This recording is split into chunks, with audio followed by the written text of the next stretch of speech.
Libro de cielo. La llamada a las criaturas al orden, a su puesto y a la finalidad para la que fueron creadas por Dios. 8 de enero de 1900. Aún los errores serán útiles. Estaba pensando entre mí. ¿Quién sabe cuántos desatinos, cuántos errores contienen estas cosas que escribo? Entre tanto he sentido que perdía los sentidos, y ha venido el bendito Jesús y me ha dicho: Hija mía, aún los errores servirán, y esto para hacer conocer que no hay ningún artificio por parte tuya, ni que tú seas algún doctor, porque si esto fuera, tú misma habrías advertido dónde te equivocabas, y esto también hará resplandecer de más que soy yo quien te hablo, si ven las cosas con sencillez. Sin embargo, te aseguro que no encontrarán ni la sombra del vicio, ni cosa que no hable de virtud, porque mientras tú escribes, yo mismo te estoy guiando la mano. A lo más podrán encontrarte algún error a primera vista, pero si lo observan bien, ahí encontrarán la verdad. Dicho esto, ha desaparecido, pero después de algunas horas ha regresado, y yo me sentía toda titubeante y pensativa acerca de las palabras que me había dicho, y él ha agregado: Mi patrimonio es la firmeza y la estabilidad, no estoy sujeto a ningún cambio, y el alma, por cuanto más se acerca a mí y se adentra en el camino de las virtudes, tanto más se siente firme y estable en el obrar el bien. Y por cuanto más lejana está de mí, tanto más estará sujeta a cambiarse y a inclinarse ahora al bien y ahora al mal. 12 de enero de 1900. Diferencia entre el conocimiento de sí mismo y la humildad. Encontrándome en mi habitual estado, mi amable Jesús ha venido en un estado que daba compasión. Tenía las manos atadas fuertemente y el rostro cubierto de salivazos, y algunas personas lo bofeteaban horriblemente. Y él permanecía quieto, plácido, sin hacer ni un movimiento, ni emitir un lamento, ni siquiera un movimiento de pestañas, para demostrar que él quería sufrir estos ultrajes, y esto no solo externamente, sino también internamente. ¡Qué espectáculo tan conmovedor, de hacer despedazar los corazones más duros! Cuántas cosas decía aquel rostro con los salivazos en él, ensuciado de fango. Yo me sentía horrorizar, temblaba, me veía toda soberbia delante de Jesús. Mientras estaba en este aspecto, él me ha dicho: Hija mía, solo los pequeños se deja manejar como se quiere, no aquellos que son pequeños de razón humana, sino aquellos que son pequeños pero llenos de razón divina. Solo yo puedo decir que soy humilde, porque en el hombre lo que se dice humildad, más bien se debe decir conocimiento de sí mismo, y quien no se conoce a sí mismo, camina ya en la falsedad. Durante algunos minutos Jesús hizo silencio y yo lo contemplaba. Mientras esto hacía, he visto una mano que traía una luz, que hurgando en mi interior, en los más íntimos escondites, quería ver si había en mí el conocimiento de mí misma y el amor a las humillaciones, a las confusiones y a los oprobios. Aquella luz encontraba un vacío en mi interior, y yo también veía que debía ser llenado con humillaciones y confusiones a ejemplo del bendito Jesús. Oh, cuántas cosas me hacía comprender aquella luz y aquel rostro santo que estaba frente a mí. Decía entre mí: un Dios, humillado por amor mío, confundido, y yo, pecadora sin estas divisas. Un Dios estable, firme en soportar tantas injurias, tanto que no se mueve ni un poquito para liberarse de esos escupitajos fétidos. Ah, me parece ver su interior ante la divinidad y el exterior ante los hombres. Sin embargo, si quiere, lo puede hacer, porque no son las cadenas las que lo atan, sino su estable voluntad, que a cualquier costo quiere salvar al género humano. ¿Y yo? ¿Dónde están mis humillaciones? ¿Dónde la firmeza, la constancia en el hacer el bien por amor de mi Jesús y por amor de mi prójimo? ¡Ay, qué diferentes víctimas somos yo y Jesús! Porque, de hecho, no nos parecemos en nada. Mientras mi pequeño cerebro se perdía en esto, mi adorable Jesús me ha dicho: Mi humanidad estuvo llena solamente de oprobios y humillaciones, tanto de derramarse fuera. He aquí por qué ante mis virtudes tiembla el cielo y la tierra, y las almas que me aman se sirven de mi humanidad como escalera para subir a probar algunas gotitas de mis virtudes. Dime, ante mi humildad, ¿dónde está la tuya? Solo yo puedo gloriarme de poseer la verdadera humildad. Mi divinidad unida a mi humanidad podía obrar prodigios en cada paso, palabra y obra. En cambio, voluntariamente, me restringía en el cerco de mi humanidad y me mostraba como el más pobre llegaba a confundirme con los mismos pecadores.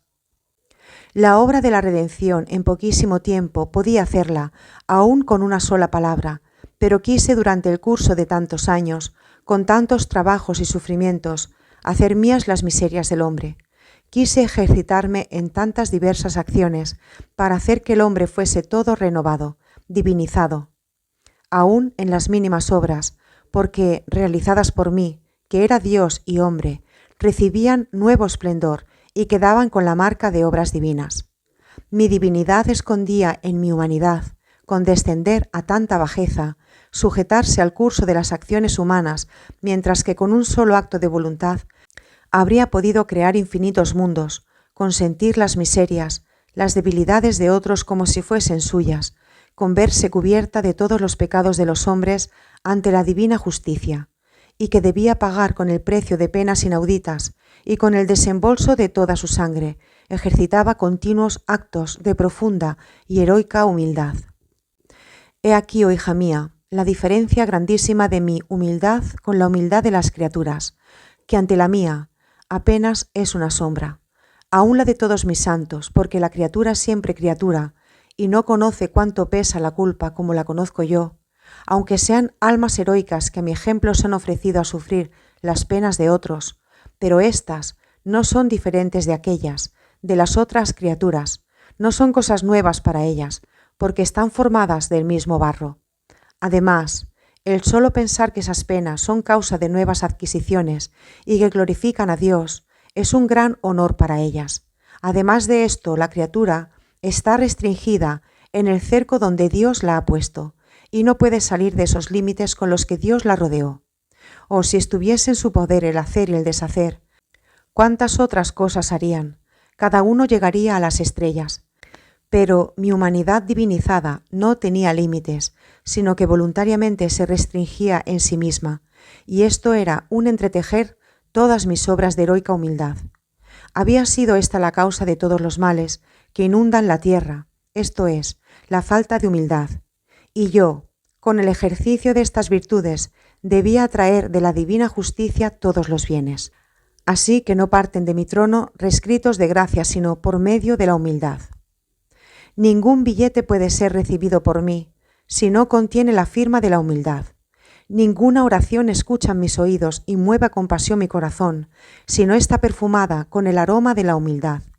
Si la criatura no llega a destruir el germen de honor, de estima, y esto se destruye con llegar a amar al ser despreciada, humillada, confundida, sentirá un entrelazamiento de espinas alrededor de su corazón, advertirá un vacío en su corazón que le dará siempre fastidio y la volverá muy semejante de mi santísima humanidad. Y si no llega a amar las humillaciones, a lo más podrá conocerse un poco a sí misma, pero no resplandecerá ante mí vestida por la bella y agradable vestidura de la humildad. ¿Quién puede decir cuántas cosas comprendía sobre esta virtud y la diferencia entre el conocerse a sí mismo y la humildad? Me parecía tocar con la mano la diferencia de estas dos virtudes, pero no tengo palabras para explicarme. Para decir alguna cosa me sirvo de una idea. Por ejemplo, un pobre dice que es pobre, y aún a personas que no lo conocen y que tal vez pueden creer que posee alguna cosa. Él les manifiesta con franqueza su pobreza. Se puede decir que se conoce a sí mismo y dice la verdad, y por esto es más amado. Mueve a los demás a compasión de su miserable estado y todos lo ayudan. Esto es el conocerse a sí mismo. Si después aquel pobre, avergonzándose de manifestar su pobreza, se jactara de que él es rico, mientras que todos saben que no tiene ni siquiera vestidos para cubrirse y que se muere de hambre, ¿qué sucedería? Todos lo desprecian, nadie lo ayuda, y llega a ser sujeto de burla y de ridiculez a cualquiera que lo conoce, y el miserable, yendo de mal en peor, termina con perecer.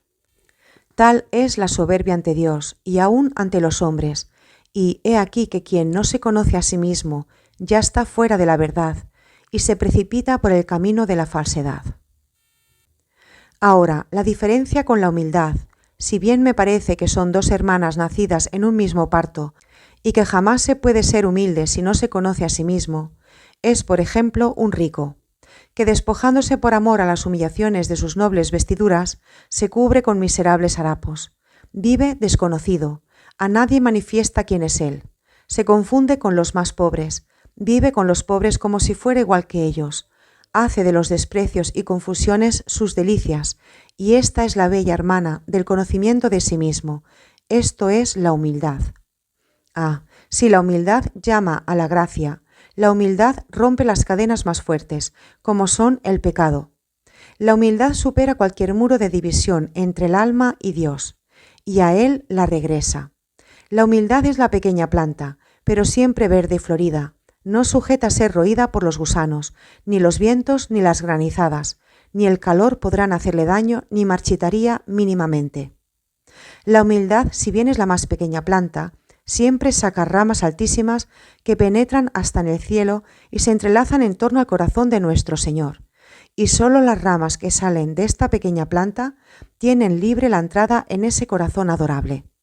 La humildad es el ancla de la paz en las tempestades de las olas del mar de esta vida. La humildad es sal que condimenta todas las virtudes y preserva el alma de la corrupción del pecado.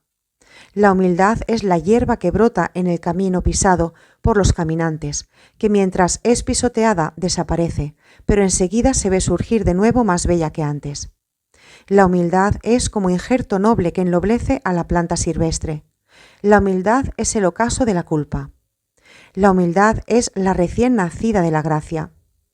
La humildad es como luna que nos guía en las tinieblas de la noche de esta vida.